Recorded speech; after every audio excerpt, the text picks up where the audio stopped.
And I'm Ellen Stellian, your host, the Midlife Empowerment Coach. Today, I am thrilled to introduce our guest, Lea Bayles.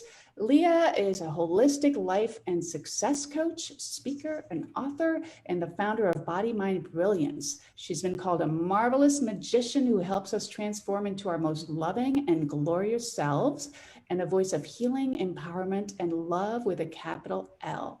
Lea's master's degree in psychology and expertise in mind-body healing and practical spirituality provide a unique wealth of resources for her clients. She empowers successful, sensitive people to be grounded, strong, and present, even in the midst of chaos, so that they become unstoppable and achieve their goals and dreams while having fun along the way. So Lea, welcome. I can't wait to hear how we all need to upgrade our beliefs about aging. And I'm going to turn it over to you, and then we'll come back in conversation. Great. Thank you. A couple of years ago at a holiday party, a friend walked over to my piano and said, "Oh, I always wanted to learn to play piano, and now it's just too late." How old do you think my friend is? Take a moment to think about that. My friend is 31. He's 31, his brain works, his hands work, his eyes work. He's perfectly healthy, excuse me. And at 31, he thinks he's too old to learn to play piano. You know, our culture is so damn negative about aging that many people, even as early at 31, believe their possibilities are shrinking. Now, that may seem kind of ridiculous to you. And yet I invite you, take a moment, be honest with yourself. Has there ever been a time when you've wanted to do something and a part of yourself has said, "Oh, I think I'm just too old for that"? Or you've had a dream or a desire that has come up and you've said, "Oh, I wish I had done that," and it's too late. Negative beliefs about aging are so prevalent, so common in our culture that most of us take them on without even realizing it. And if we're going to become empowered at midlife, empowered at any point in our life, which is Elaine's mission, we need to be able to look at those beliefs, how they're affecting us, and to notice that we have choice over that every single day. So today I'm here with you to help broaden your choice, broaden your awareness so that you do become empowered by upgrading your beliefs about aging. The first thing we'll look at is, where do those beliefs come from? Where are they? Where do they show up? And then we'll look at two very common mistakes. I think the most common mistakes people make when they're dealing with the aging process. We'll look at two soft powers. We'll play with awakening, activating, empowering, two soft powers that you have inside yourself that you can use to make any change, any transformation more complete, more full, and more lasting. I'll talk about three negative and toxic and very common beliefs about aging. And I'll invite you into what I think is the very most important thing you can start doing today to begin upgrading your beliefs about aging. I'm going to take a little drink of water. All of a sudden I started talking and got a little hoarse. So where do the negative beliefs about aging come from? Think about that for a minute. Where do you notice them? Ads, TV shows, people might say things to you. We hear these all the time, and you may notice they come from inside you. I think the biggest place I notice them is in the ad industry. And, our whole advertising industry, I think, is built around creating fears, creating a feeling of scarcity. And if you start looking at ads, I've noticed I get them all the time in the mail, online. I don't watch a lot of advertising on TV, but my mom does. And she'll notice these infomercials, and they'll just be like talking about all the terrible things about aging, and they make us afraid. so that we buy things. So the first thing to do is just really begin noticing where those negative beliefs show up inside yourself and around you. And when we notice those, it's really natural to be kind of afraid of aging. There's so many things about it that could be really scary, things that we don't want to have happen in our lives. And in dealing with aging, the two biggest mistakes that I see most of us making, and probably we all make them at some time or another. And the first is we're going to fight against it. No, I'm not going to be immobilized. I'm not going to lose my power. I'm not going to lose my strength. I'm going to fight against it. And the second is the opposite, which is just giving in. Like, oh, well, I guess that's the way it has to be. So both of these have problems with them. The fighting against it, you may have heard the expression, I so believe it's true, what you resist persists. So if you're in a fight, and you're in a fight with your body, then you're setting up a conflict.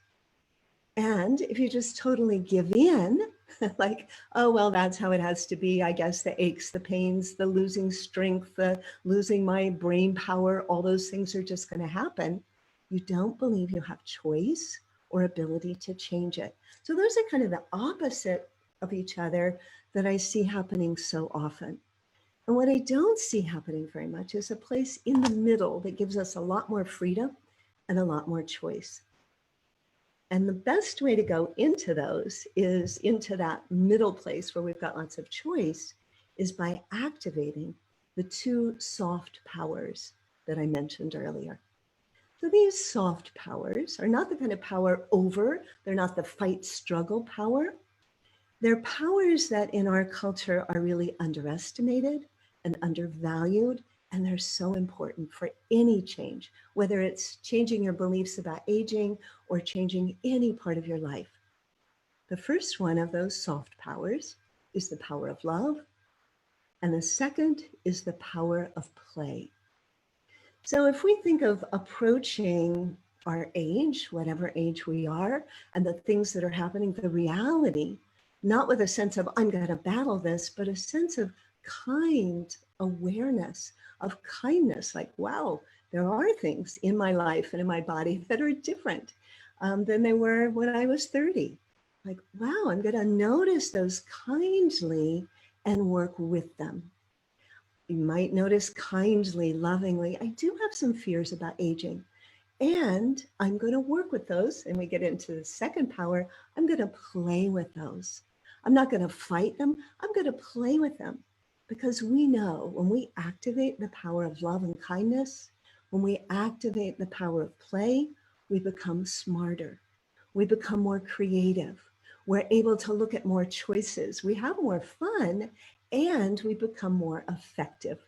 So as we're playing with this, as we're thinking about this, really breathe in a sense of kindness and caring for yourself right where you are, for your body, your age, your life, right where you are right now. Just a breath of kindness for yourself, the same kind of kindness you would extend to a dear pet, a dear friend, a child, a loved one. Just bring that into yourself. That in itself is very youthifying. That's a youthifying energy, where the energy of fear and the energy of worry and the energy of battling is actually an aging hormone. You're sending hormones with the kind of energy you bring to yourself. So that loving kindness for yourself in your life, right where you are right now, and a sense of playfulness, curiosity, experimentation. I wonder what I could do to let this be different. I wonder what choices I haven't even thought about. I wonder what beliefs are limiting me that I haven't noticed yet. And when I notice them, with a loving, playful attitude, I can begin to shift them. Power of play, power of love, enormously important for any change you want to make. So 3 beliefs about aging. And I hope I'm not able to see the chat. We're going to talk later. If you've got any comments or questions, I'd love to have you add those. And we'll stop in just a few minutes and invite anyone who has questions, thoughts, things you want to bring into this to add those. That'd be great. 3 very negative, very toxic, and super common beliefs about aging. The first one is that the most important factor in the way you age is genetics. Most people think that. Many people will say things like, well, some people are just really lucky, like they hit the genetic jackpot. And because of that, they look and they feel and they act and they young and they don't age as much. Whereas some other people weren't so lucky genetically and we're just going to age however our parents aged. Many people say things to me like, well, yeah, my mom at 60 had so many aches and pains and that's how I'm starting to be. It's just genetics. The most important factor in the way you age is not genetics. The most important factor in the way you age is the way you think about aging. The most important factor in the way you age is the way you think about aging. We know scientific research shows that when we think of like what the determinants of aging are, genetics are about 25%. So if you think of like a pie, think of a circle, like a quarter of that, and that whole pie is longevity, health span, lifespan, how long you live and how well you live. About a quarter of that, 25%, is determined by genetics. 75%, 3/4, most of it is determined by lifestyle choices. And when you believe, the things you believe about aging determine the choices you make. If, for example, you believe that you're going to start getting aches and pains and that's just a natural part of aging, you don't try to do anything about it. A number of years ago, all of a sudden my joints were really achy. And I mentioned it to a couple of people like, oh yeah, I know, mine too, it's just aging. And I didn't believe that. I went to my naturopath and talked to her and she said, try cutting out gluten. Well, I was honestly a little skeptical, but I did it. I cut out gluten for a month, totally went away. Now I've had a few other things in the 10, 15 years since then that I've needed to play with. But if I had believed that it was inevitable for my joints to be achy, it was genetic because my parents had achy joints, which they did, I would never have looked for a change. I would never have looked for an alternative. And my joints would have gotten more and more and more achy. It would have become true, but it wasn't necessary. So the way you think about aging influences what choices you're willing to make and what options you're willing to explore. So that 75% of the lifestyle that determines how well you're going to age starts with what you think about aging. If you think pain and aching and disability is inevitable, it most likely will be. If you believe you have choices that will make a difference and you live your life that way, it will make an enormous difference. So the second toxic common belief about aging is that idea of limitations. When you get to a certain age, you should or you shouldn't do certain things. You're too old for certain things. Kind of a funny example. A few years ago, one of my clients said, oh my gosh, people keep telling me things I should or shouldn't do now because I'm 60.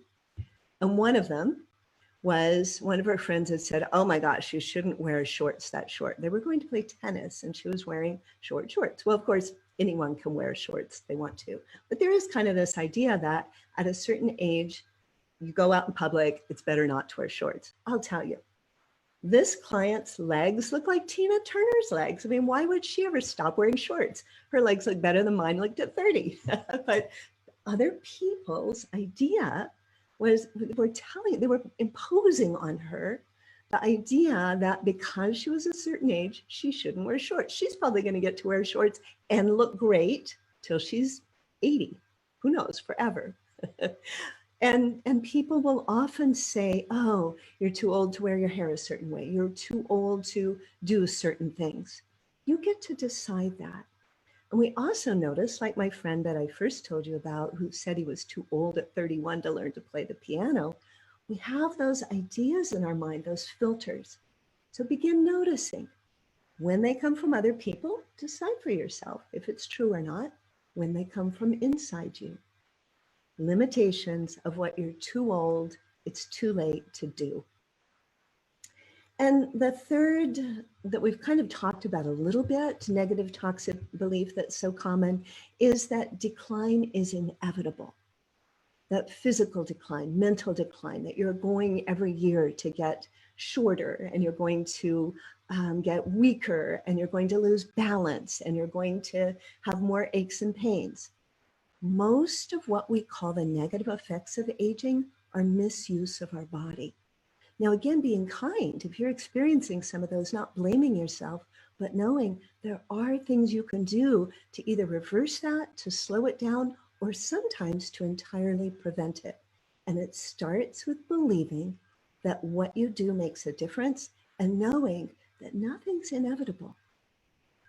None of us are going to live forever, but while we do live, we have lots of choices every day that we make that affect our well-being and our aging. So the very most important thing you can start doing right now, we've already touched on it a little bit, is to begin noticing. Notice with kind curiosity. Cultivating that kind curiosity. What are your limiting beliefs about aging? Where does it pop up? When do you ever hear yourself saying, oh, well, I know that's just how it's going to be. That's just the way it is. Or that's how my grandma was. Or that's how my dad was. That's just how it's going to be. Noticing those kindly and begin to shift. Because when you have those limiting beliefs about aging or anything, it's like a closed door. When you can begin noticing kindly, you open that door to new possibilities and new options and choices. So we've talked about this. I'm just about stopping, but before we stop, just reminding that the bad news is our culture is crazy negative about aging, and most of us have taken that on without even realizing it. The good news is you have choice. The good news is you are empowered. You do empower yourself to notice with love and to approach with a sense of playfulness and kindness. What can I do so that I can age more vibrantly? What can I do to create vibrant health, radiant well-being, joyful impact for all the time of my life? You can, at any point in your life, decide not to shrink, but to expand into more of who you really are and more fullness, more health, more impact, more success, more joy in your life. And I'd love to help. The very first step would be to sign up for my free report, free special report, which is Bust, the Toxic Myth that ages you way too soon, zaps your vitality, and steals your potential. And that's at www.bttmreport.com. bttmreport.com. And you'll get that free, and you'll get started on expanding, on having more choice, on joyfully, lovingly, playfully expanding so that every part of your life, every time of your life is your best time.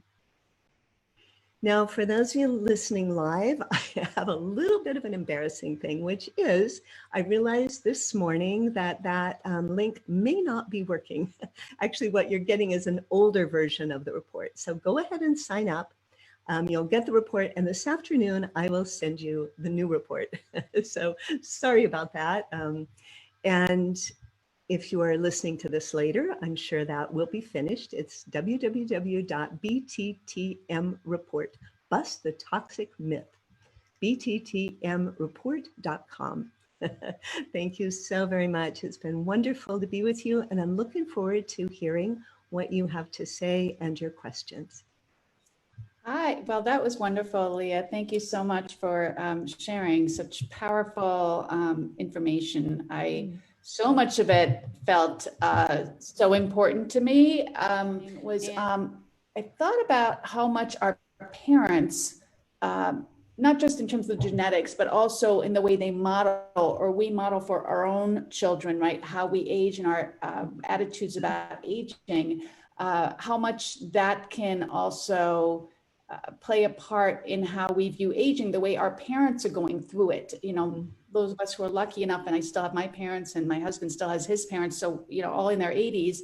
But when we see kind of an attitude of giving up, or, oh, it's so hard, and this and that, and all the conversations about our medical, then it's really a challenge, I think, to, you know, you feel like you're fighting uphill. And I don't know if you feel like there's a connection between what we see our parents do and say and how they act and the way we react. Absolutely, I do. And I think that can go several ways. You know, a lot of people have really inspiring parents. And, you know, my mom is super inspiring in lots of ways. And there are ways that I'm like, well, I'd like to avoid some of that pain. I'd like to avoid using a cane. Now, can I promise myself I'll be able to avoid that? No. Can I do everything possible in a loving way for myself to avoid that? Yes. And so it's knowing that even though our parents are modeling certain behavior for us, some of it we get to choose. What of it do we want to have? What do we not? And it's not inevitable. It's only 25% that, you know, that we get from our parents genetically. And then what are we taking on in terms of beliefs? And how do we make our choices based on that? It can go the other way too. I know some people whose parents are like super strong and healthy. And so my friends have never thought they needed to do anything, and they're actually in their 50s not as healthy as their parents in their 80s are, you know. So, you know, it's like we all need to take responsibility. And I love with responsibility, thinking of breaking it down, it's like ability to respond, response ability. We have the ability to respond to our body's needs and our changing experience in life as we go. But I think I'm sorry, you were going to say something. I was just going to say, with the word responsibility, also, I feel a responsibility to model aging vibrantly and proactively with my own daughters. You know, nice. I want them to look at me and to see somebody who's not afraid of aging, who doesn't belittle aging, who doesn't, you know, dread the coming years. You know, I'm 57 and I feel like I have so many more vibrant years ahead of me, and I plan on living vibrantly. But I also, like you said, it's a choice. I'm taking care of myself. I'm making sure that I'm taking steps to maximize my ability to age with vibrancy.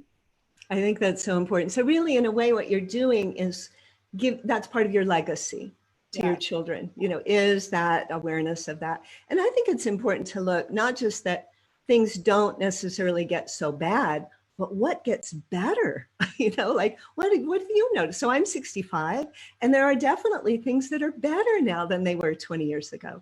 You know, I think, and I think a lot of us become more brave. A lot of us care less what other people think. You know, a lot of us have more sense of like, well, I don't have forever. What am I going to do with it? So we have that quality of what really matters more forefront in our mind, and we want to keep aligned with that.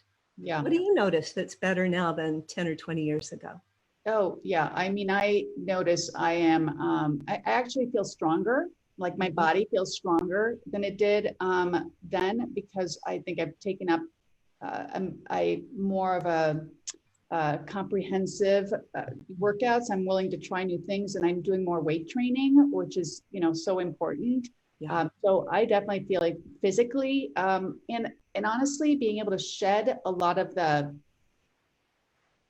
stuff like caring about what other people think of me or how I look, or, oh, she said this, or look what she's doing now, or whatever, all the stuff that used to be in my head that I'm now allowing myself to just say, I don't really care. And I don't need people in my life who are going to be toxic or negative to me. So that's been a huge, you know, letting go for me of other people's judgment or expectations. And there's a certain freedom, I think, that comes as you age.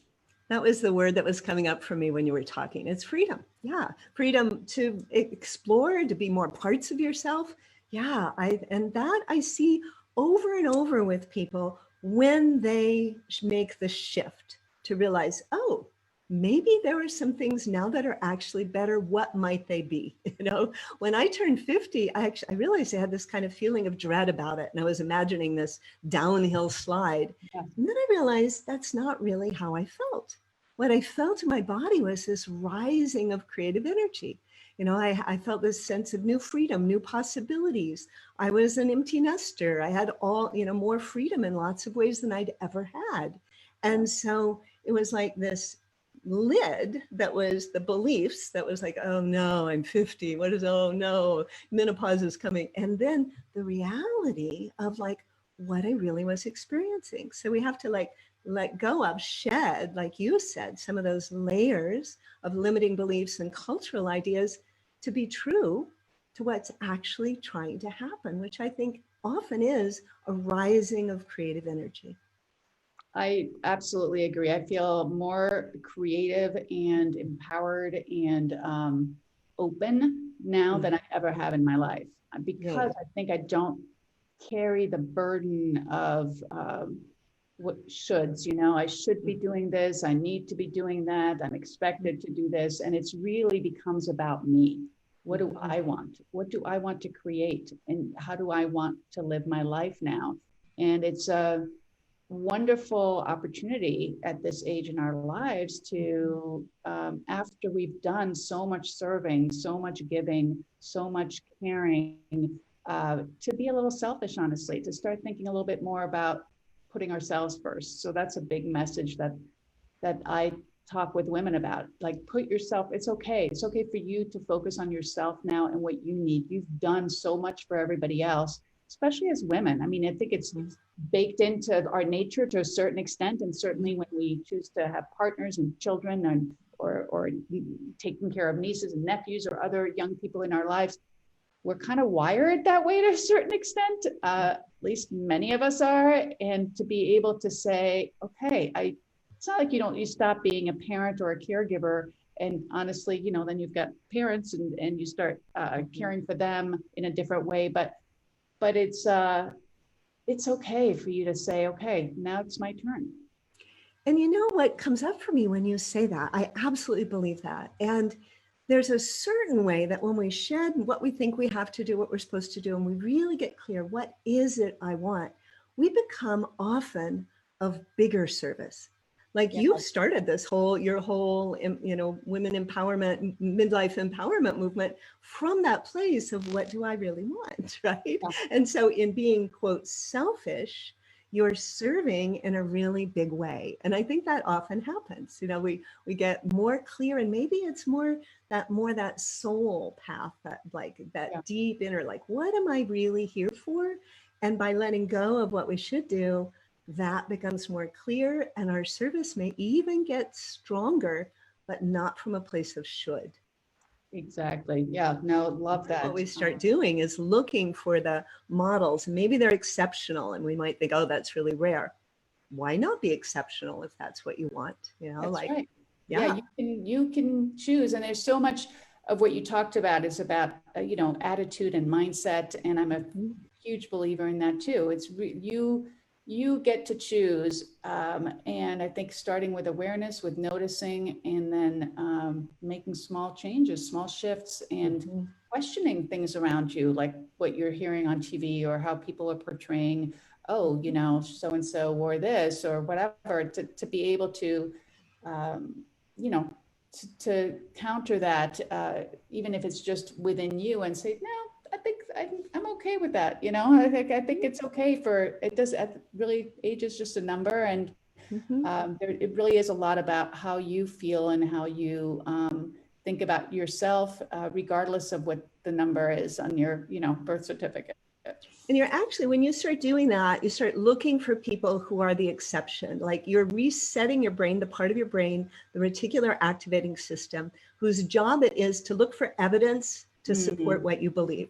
So Yeah. if I believe nobody over 60 looks good in shorts, then that's what I'm going to see. But if I believe, oh, I wonder if there are people who look good in shorts. I wonder if there are people who run marathons. I wonder if there are people who start businesses after 70. You start looking for those, you're resetting that part of your brain, and it looks for that new evidence, and then your belief can change. So really powerful. Start looking for the people that are doing the things you might think are impossible for you to do, but that you'd like to do if you could. Yeah, it's such an important message. And I think when you talk about, decline not being inevitable, I mean, that you have so much, there's so much within your control, like not to give up, not to give in, and to, believe you can take action to ensure that you have the best possible vibrant life moving forward into your older age, and that you have that capability, you have those resources within yourself, and certainly you can look for them outside yourself, and to be open like you were to making a change in your diets that maybe might help you feel better, and that there are a number of things you can try if you're willing to, and if you're open to that exploration. And I think having support, and I think that's you and I both offer that, in our ways, in our groups and with our private coaching, that if you're feeling totally isolated with that, it's really important to surround yourself, like we are right now, with people who believe something different, who know something different can happen, because it's hard to make these changes in isolation. And it's more fun and much easier to do it in this kind of connection that you've created right here. Yeah, thank you. Yeah, no, I think the more you can surround yourself with those positive role models, positive attitudes, women who are shaking it up, who are kind of letting go and focusing on what's important, and believe that they can make a difference for themselves and for others. It's a very powerful, virtuous cycle of just really powering you forward. So I love that. And I so appreciate you being here with us today, Lea. It was so interesting to talk to you. And you are just such a wonderful source of positivity. And I think, I want to just soak it all in, all that positive energy you are putting out in the world. And I so appreciate you and your being here. And I'm going to make sure to link to your website, your free offer. Thank you. Very generous of you. As well as you've got what is the mini series you've got going? Oh, thank you. Well, we've needed to put that off just a little because I have a granddaughter just about to be born, and she may be coming a little early. I know, it's so exciting. So we're on baby watch right now. Yeah. So yes, we pushed it out to, it's beginning on April 5th, and it's called Unlimited. 7 days to transform the way you play in the world. And it's little bits every day to help the limiting beliefs. It's like, notice these things that like help us notice, oh, where's the limiting belief hiding, to find it in this playful, easy way, and to have a pattern for being able to release those about aging, about anything in your life that will transform every part of your life. So yes, that's, you can go to my website, leabayles.com/unlimited. And would love to have you join me for that. Yeah, I'll put that link in the comments as well. I hope everybody will check out Lea's website and amazing offers. And I appreciate everybody for being here today. Special thanks again to Lea. And don't forget to check out the amazing links. And if you enjoy these talks, please join us for the next one. And in the meantime, please be well and stay safe, everyone. Bye. Thank you. Thanks.